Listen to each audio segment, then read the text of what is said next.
Consideremos uma superfície sigma, conforme mostrado na figura.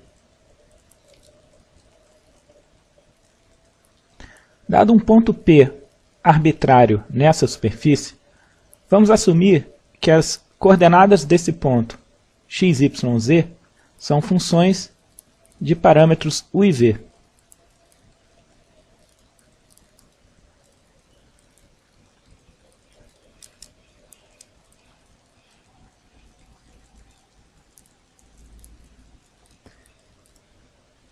Aqui nós supomos também que x, y e z como funções de u e v têm derivadas parciais contínuas em relação a u e a v.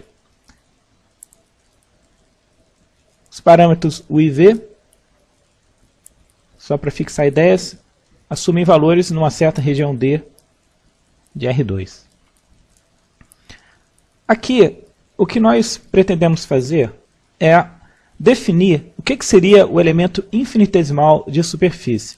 A ideia aqui é a seguinte: vamos considerar esse ponto P correspondendo a dois valores U0 e V0 do parâmetros U e V. Então, o P seria um x de U0, V0, y de U0, V0, z de U0, V0. Ou seja, as coordenadas x, y, z do ponto P correspondem a um valor U0 e V0 do parâmetro U e V.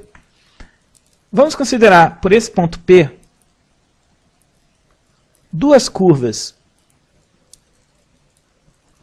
que a gente vai denotar por gama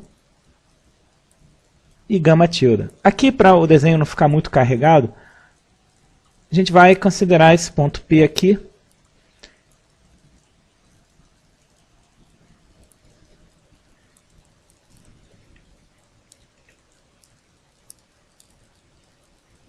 aqui estaria o ponto P e as duas curvas gama e gama tilde. A ideia aqui é a seguinte: essa curva gama ela vai ser definida como sendo uma curva passando pelo ponto P associado ao valor U0, V0 dos parâmetros U e V.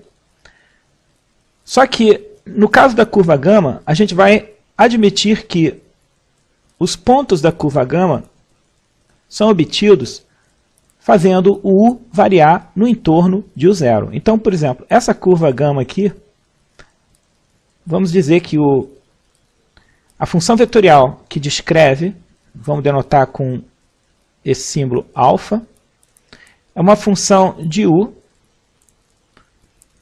definida como sendo x de U, V0, y de U, V0, z de U, V0.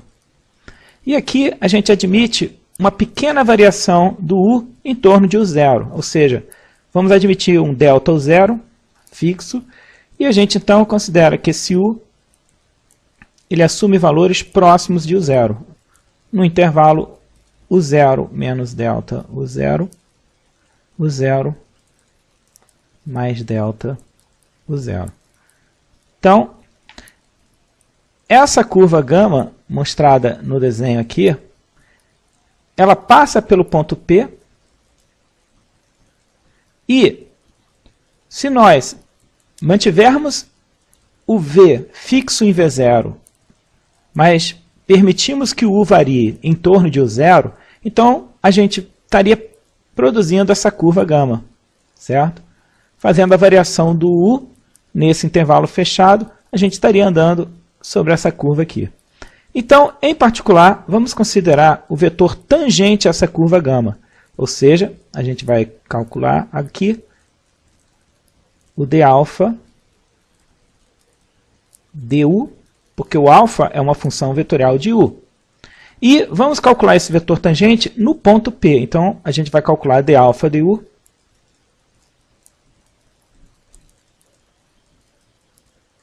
e no final a gente avalia com U igual ao zero.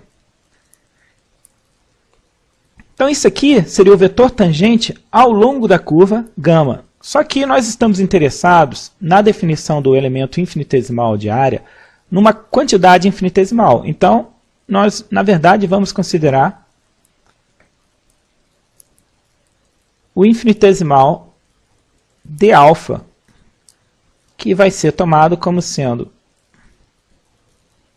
d alfa du,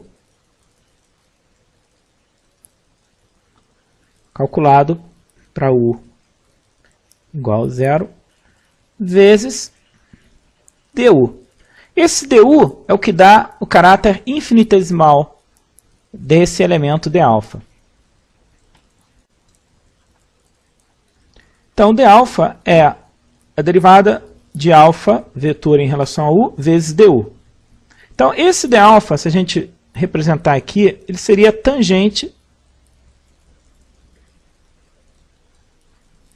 à curva gama. E a direção da tangente é dada por d alfa du, e o du é o que daria um comprimento infinitesimal a esse d alfa. Seria muito pequeno. Analogamente, nós vamos introduzir para a curva gama tilde uma função vetorial que nós vamos chamar de beta. E ela é uma função de V. E é definida da seguinte forma. Nós consideramos, passando pelo ponto P, na curva gama tilde, todos os pontos, mantendo o parâmetro U fixo em U0, mas variando o parâmetro V numa vizinhança de V0. Ou seja, essa função vetorial beta de V é definida como sendo x de U0V, y de U0V, z de U0V. E aqui a gente admite que o V ele assume valores próximos de V0. Ou seja, vamos dizer V0 menos delta V0, V0 mais delta V0. Então, com essa variação do V, no ponto P, ao redor, próximo desse ponto P, mantendo o zero fixo e variando o V nesse intervalo fechado, nós estaríamos produzindo essa curva gama tilde. Aqui, analogamente, nós estamos interessados no que seria o vetor tangente à curva gama tilde, ou seja, vai ser da mesma forma que a gente fez aqui para o caso da curva gama. Na curva gama tilde, o vetor tangente vai ser d beta dv com v calculado em v0, porque a gente quer o vetor tangente no ponto P. Então, fazendo aqui em cima, a gente vai associar à curva beta o vetor d beta dv calculado para v igual a v0. E o que nos interessa é o vetor infinitesimal d beta.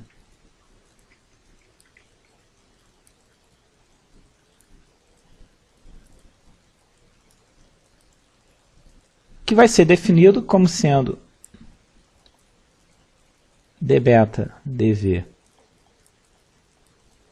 com v igual a v0 vezes dv, que seria o que daria o caráter infinitesimal a esse vetor d beta.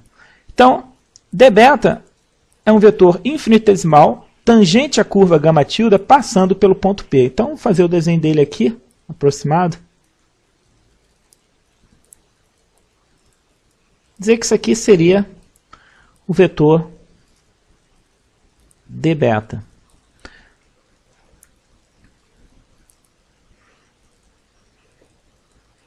Então, o que nós vemos dessa figura? Esse desenho que a gente fez aqui, na verdade, é o desenho que estaria aqui em cima. na superfície. Mas a gente nota o seguinte, esse d∝ e d∠, eles são muito pequenos, e a gente sabe aqui que esses dois vetores, a gente pode formar, em geral aqui, um paralelogramo que tem d∝ e d∠ como lado. Então, d∝ aqui, a gente translada ele aqui para a extremidade d∠, forma o outro lado. O d∠ a gente translada para essa aqui, extremidade do d∝, e forma o outro lado. E nós sabemos, da geometria analítica, que o produto vetorial d∝, vetorial d∠, numericamente, o módulo desse vetor seria a área dessa região. Ou seja,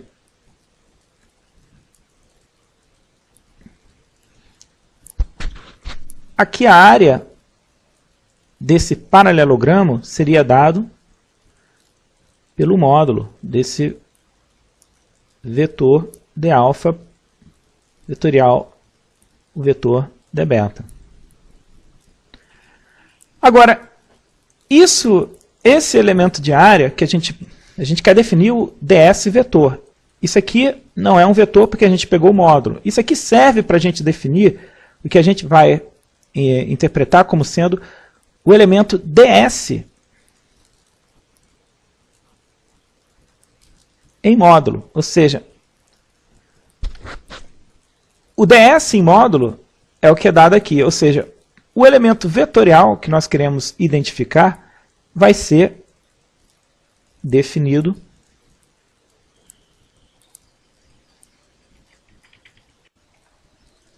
então, continuando aqui, nós vamos definir o elemento ds como sendo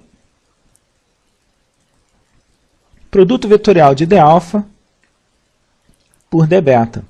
Mas, obviamente, a gente também poderia considerar ds como sendo d∠ vetor d∝. Porque há duas formas de você considerar o produto vetorial. Claro que a relação entre esse produto vetorial e esse é por um sinal negativo. Aqui, se nós fizermos d∝ vetorial d∠, usando a regra da mão direita, vamos tentar fazer o desenho aqui separado. Aqui a gente tem o d∝ e o d∠, né?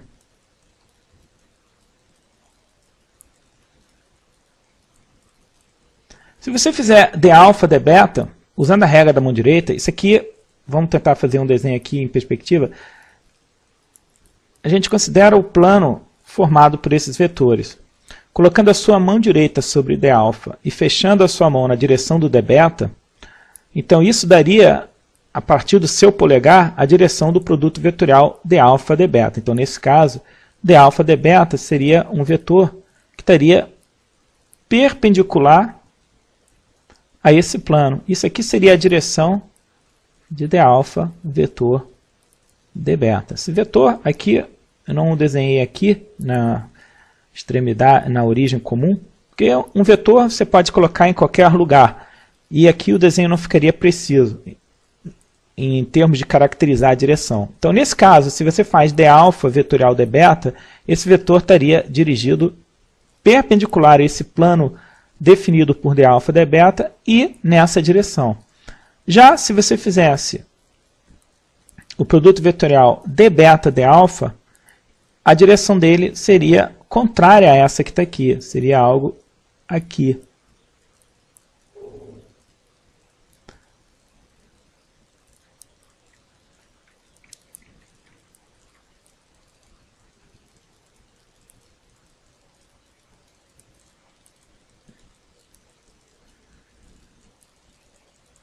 Isso aqui seria o produto vetorial de d∠ por d∝. Ou seja, ele teria a direção oposta a d∝, vetorial d∠. Seria nessa direção. Então, há duas maneiras de você definir o elemento infinitesimal de área ds vetor. d∝, vetorial d∠, ou d∠, vetorial d∝. Então, assim, para não ter que fixar qual dos dois nós estamos usando, como d beta vetorial d alfa é menos d alfa vetorial d beta, então, a princípio, a gente pode usar mais ou menos d alfa vetorial d beta, e a gente teria que especificar entre esses dois vetores com sinal positivo ou negativo, qual que a gente define a orientação. Então, há uma certa liberdade de você orientar a superfície. Você pode escolher ou um sinal positivo ou negativo nessa forma dada aqui, por exemplo. Então, isso aqui é a forma para o elemento ds. Vamos agora escrever explicitamente esse elemento ds a partir do produto vetorial de d alfa com d beta.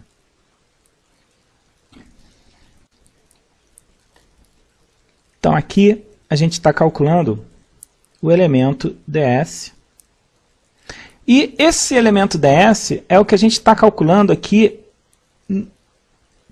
próximo ao ponto P. Então, veja bem, esse elemento ds, que a gente definiu como sendo mais ou menos d alfa vetor, produto vetorial com o d beta vetor, isso aqui é definido como sendo o elemento infinitesimal de área. Aqui uma outra observação que eu me esqueci. É interessante observar o seguinte. Esse ponto P que está aqui, você tem aqui as curvas gama e gama tilde. Então, a gente considerou o d alfa, o d beta,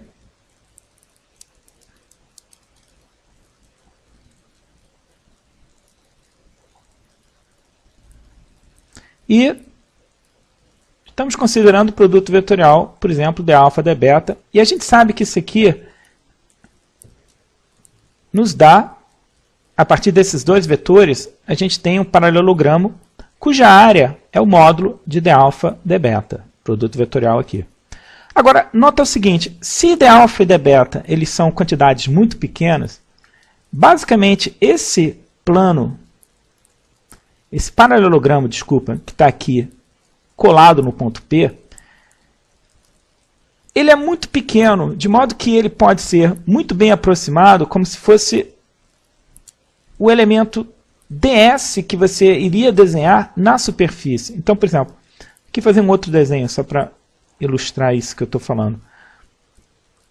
Se tivesse uma esfera, se você tentasse a partir do ponto P desenhar um ds, por exemplo, poderia fazer um desenho na própria esfera de algo que teria esse aspecto aqui. Esse aqui seria o ds, atribuiria uma certa orientação escolhendo o vetor normal, que aponta para fora aqui da esfera, ou para dentro como sendo orientação. Mas o que importa é o seguinte,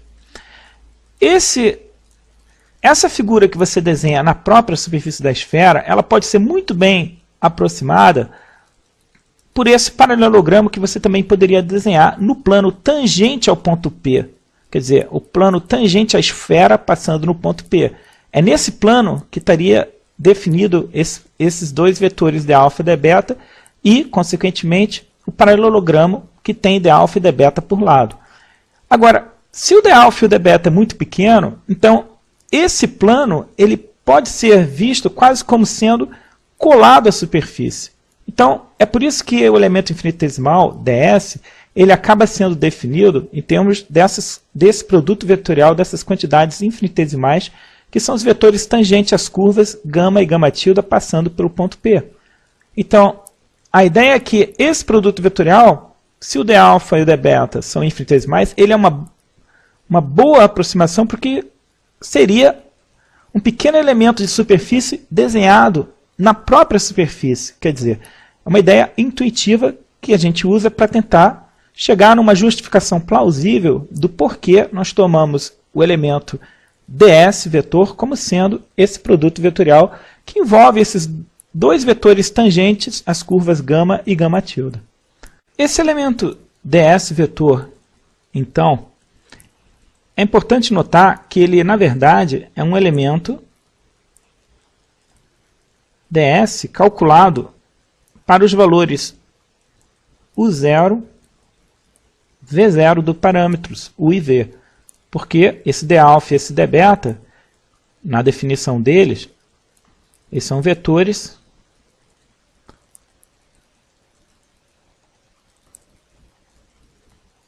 definidos a partir das derivadas calculadas em U0 e V0. Por exemplo, dα foi definido assim, dβ foi definido como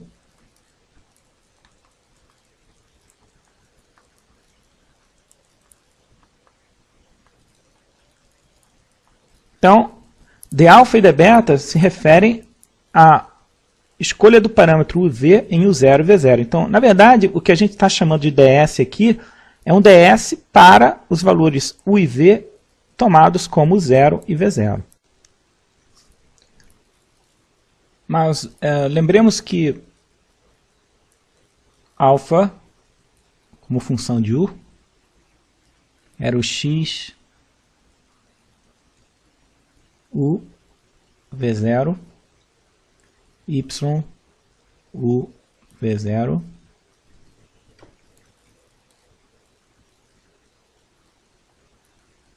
z de U V0. Então, dα em relação a U, essa derivada. Então, como é que o x depende de U, mas ele é uma função a princípio de U e V, então aqui vamos tomar essa derivada parcial. E isso aqui é equivalente, como o V0 está fixo, a gente pode olhar essa derivada parcial como sendo x uma função de UV, e no final a gente toma UV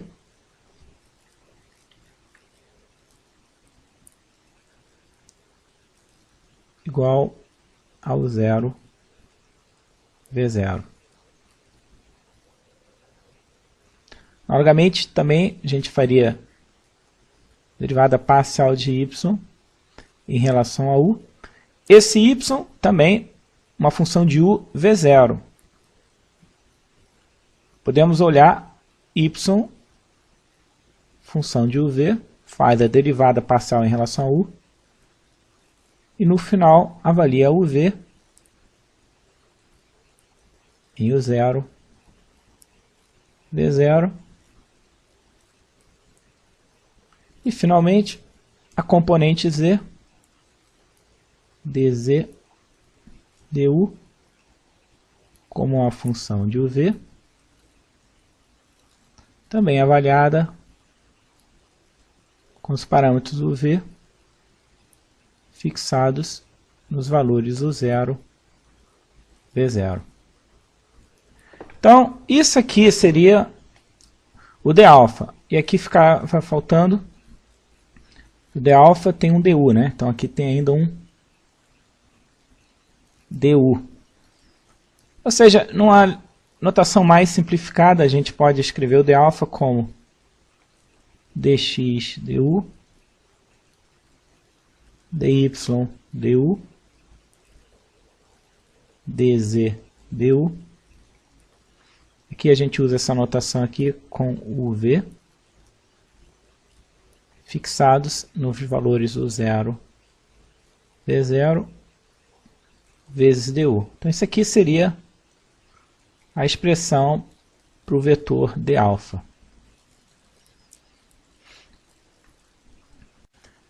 Analogamente,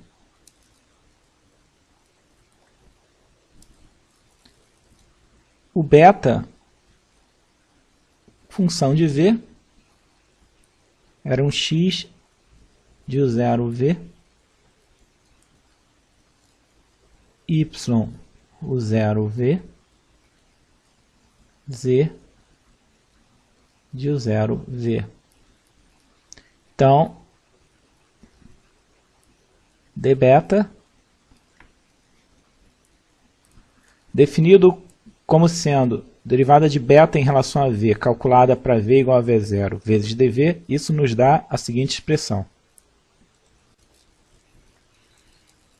Então, a derivada aqui que a gente toma é a derivada parcial de x, y, z em relação a v. Aqui, o zero está fixo, então a gente pode também escrever essas derivadas parciais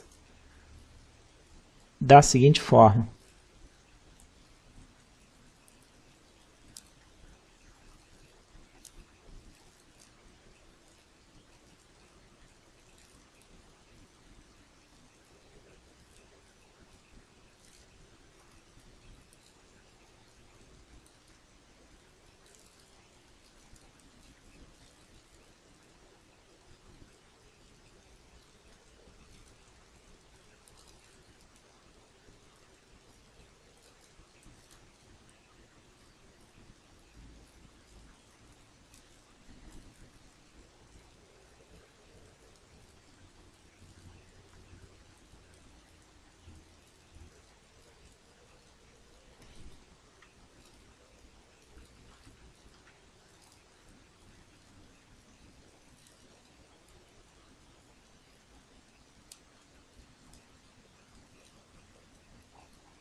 Isso aqui vezes dv.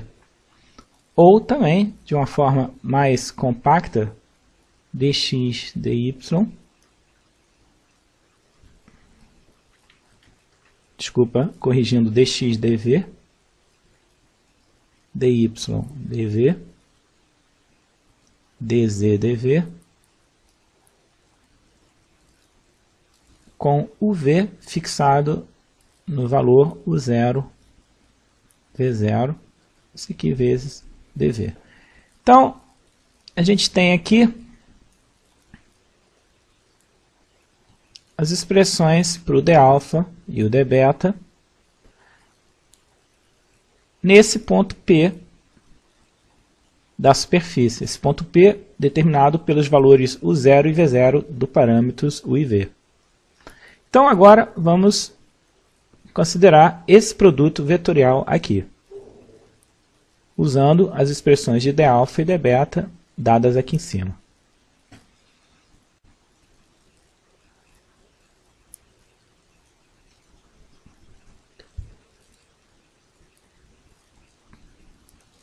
Então, aqui, nesse cálculo do produto vetorial, basicamente a parte que é o vetor é dada aqui por as derivadas parciais e aqui também. Então, isso aqui tudo multiplicado por du e dv. Então, na verdade, a gente pode fazer o cálculo simbólico aqui, usando esse IJK como primeira linha, esse determinante que a gente vai calcular. A segunda linha são as componentes de dα, que seria dx, derivada parcial de x em relação a u, du, dy parcial em relação a u, du, dz parcial em relação a u, du. Então, como esse du está multiplicando todos os elementos, a gente pode tirar do determinante. Deixar aqui um du e colocar essa linha como dx du, dy du, dz du. E dβ entra como sendo a terceira linha, dx dv dv, dy dv dv, dz dv dv. Como o dv está multiplicando todos os elementos da linha, no cálculo determinante a gente também pode tirar esse fator comum, que está multiplicando esses três elementos aqui, e simplesmente escrever a terceira linha como dx dv, dy dv, dz dv.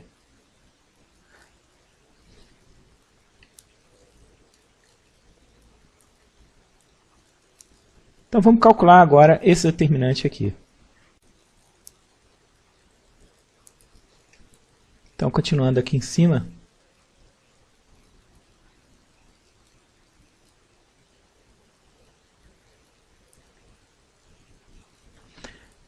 então aqui a gente tem a primeira linha,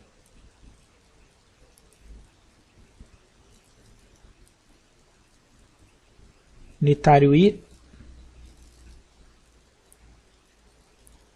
dy du, dz dv. Depois tem essa linha aqui com J,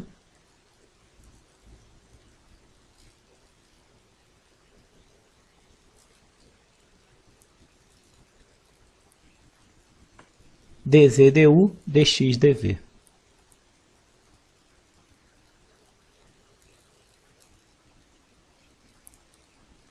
Depois essa aqui do K.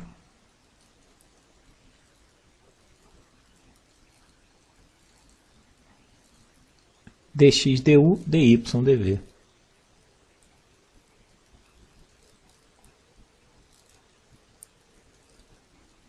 Agora as antidiagonais aqui, menos K, dx dv, dy du.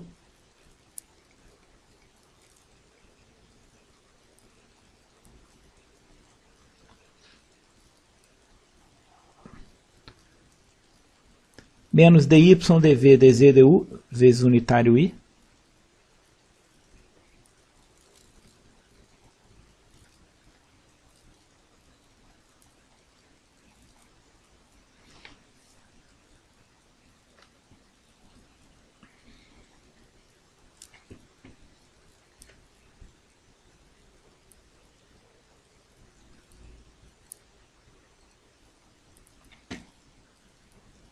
Aqui corrigindo, nessa do K, era dx dv, dy du, né? Então, dx dv. K, o i. E agora a última, antidiagonal agora, essa aqui envolvendo o j. Então, menos j, dz dv, dx du.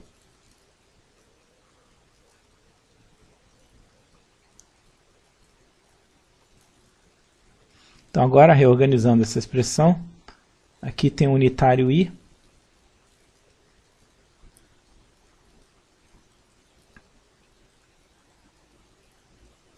Então, fica dy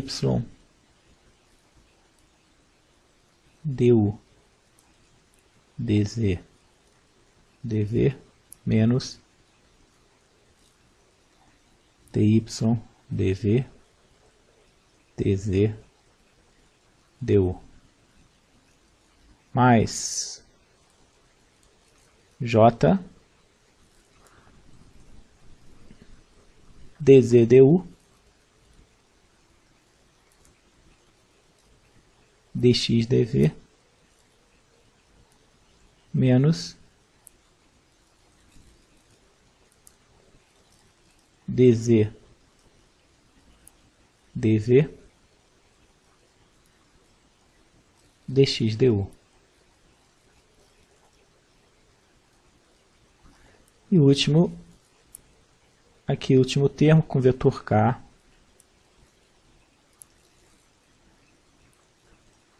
dx du, dy dv, menos dx dv, dy du.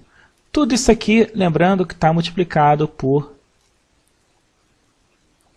du dv. Então, isso aqui é a expressão que a gente obtém para o elemento ds.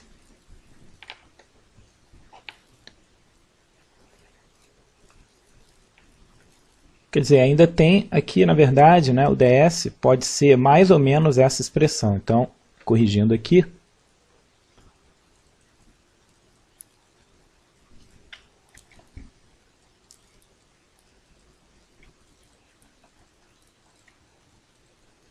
verdade, ds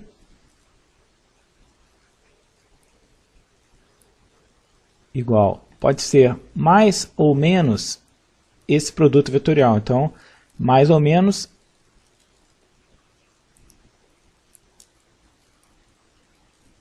isso aqui.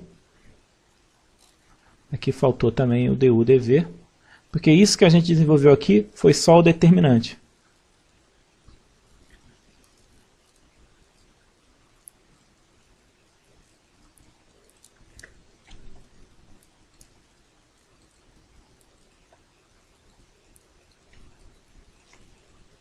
Então, corrigindo aqui, nessa expressão, a gente também tem ds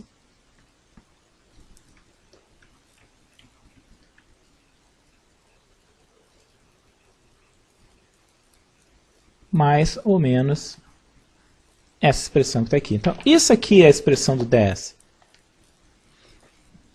É o que nós vamos tomar como definição do elemento de superfície no ponto P. Então, lembrando que todas essas derivadas parciais estão calculadas num U e V fixados em U0 e V0. Então, a rigor, a gente ainda tem que indicar isso aqui, né? Essas derivadas parciais que aparecem aqui são calculadas para U e V igual a 0 V0. E aqui, então, a gente também indica isso por essa barra vertical aqui. Então, isso aqui é a expressão que a gente tem para o ds. Então, agora a gente consegue definir o elemento ds a partir dessa discussão que nós realizamos aqui. Antes de darmos a definição do elemento ds, vamos observar que essa expressão que a gente obteve aqui, essas derivadas parciais em relação ao u e v, no final, são avaliadas para u e v igual a u0, v0.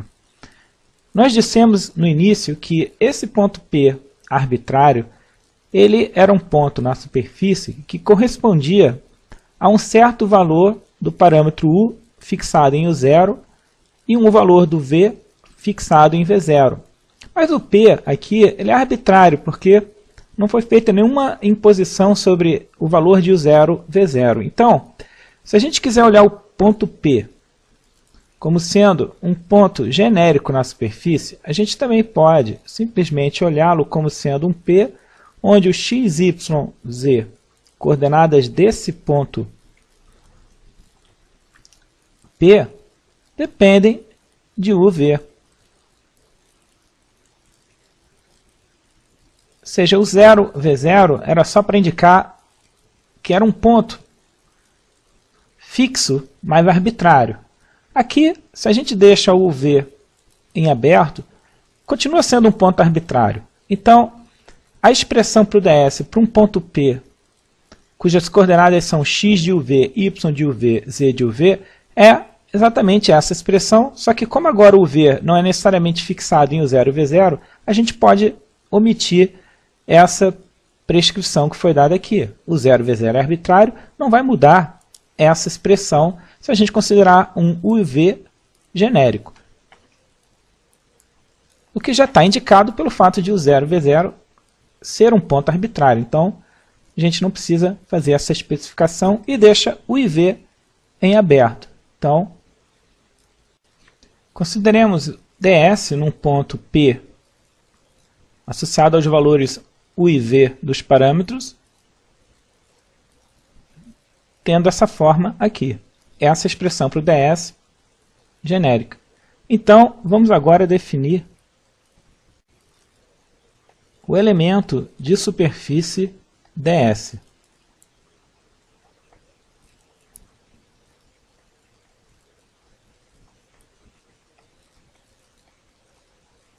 Então, seja sigma uma superfície dada na forma paramétrica por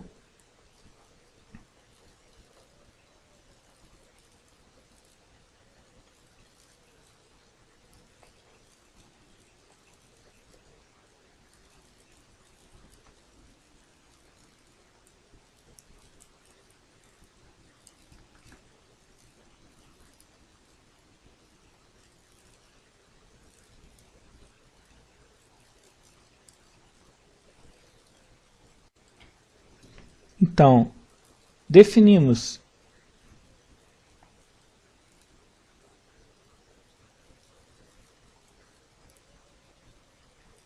o elemento de superfície denotado por ds como sendo esta quantidade dada por essa expressão. Aqui, a escolha positivo ou negativo é feita por uma prescrição adicional que consiste em especificar a direção do vetor normal à superfície em cada ponto. Ou seja, dá-se uma especificação que permite discriminar entre o sinal positivo ou negativo. Então, essa é a expressão para o elemento ds. Aqui os parâmetros u e v são deixados livres. E o caráter infinitesimal do ds fica explícito nessa expressão du dv.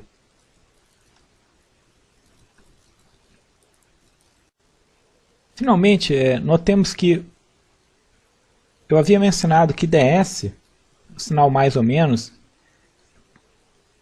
é feito pela prescrição adicional de especificar em cada ponto a direção do vetor normal. Ou seja, na verdade, esse ds aqui, ele tem em cada ponto da superfície a direção da normal da superfície. Por que isso? A direção normal em cada ponto da superfície pode ser visto da seguinte forma. Você considera o plano tangente à superfície no ponto, por exemplo, aqui o ponto P, e o vetor normal à superfície é, por definição, o vetor normal ao plano tangente à superfície no ponto, que é exatamente a direção desse vetor ds. Ele é o vetor normal ao plano definido pelos vetores que eram tangente a cada uma dessas curvas gama e gama tilde que aparece aqui. Então, ds tem a direção em cada ponto da superfície, a direção da normal à superfície no ponto.